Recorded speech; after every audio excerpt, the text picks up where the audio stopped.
الرحمن الرحیم and السلام علیکم.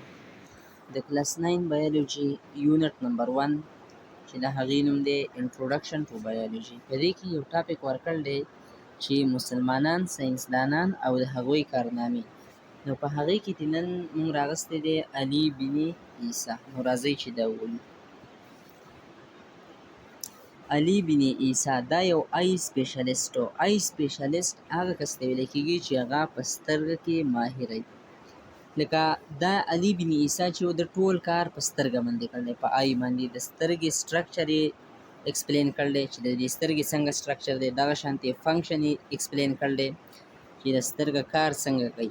او د دې سره سره د سترګې ډیزیز، یعنی هغه ډیزیز چې کوم سترګې ته لګي، نو دغه ټول یې څه کړي دي، ایکسپلین کړي دي. د یو کتاب لیکل دی چې د هغې نوم دی تذکرات الکهالین. تذکرات الکهالین صحیح شوه. په دې کتاب کې د 130 بیماریانو، هغه بیماریانې کومې چې سترګې ته لګي، دغه ټول یې ایکسپلین کړي دي. اوس دا کتاب چې کوم دی دا ډېر زیات مشهور شو بیا، چې د هغې د وجې نه د یوروپین لینګویج څومره دي، لکه هغه ژبې چې کومې یوروپین دي که نه، په یوروپ کې ویلی کېږي، نو دا کتاب بیا هغې ته هم ترانسلیټ شوی دی.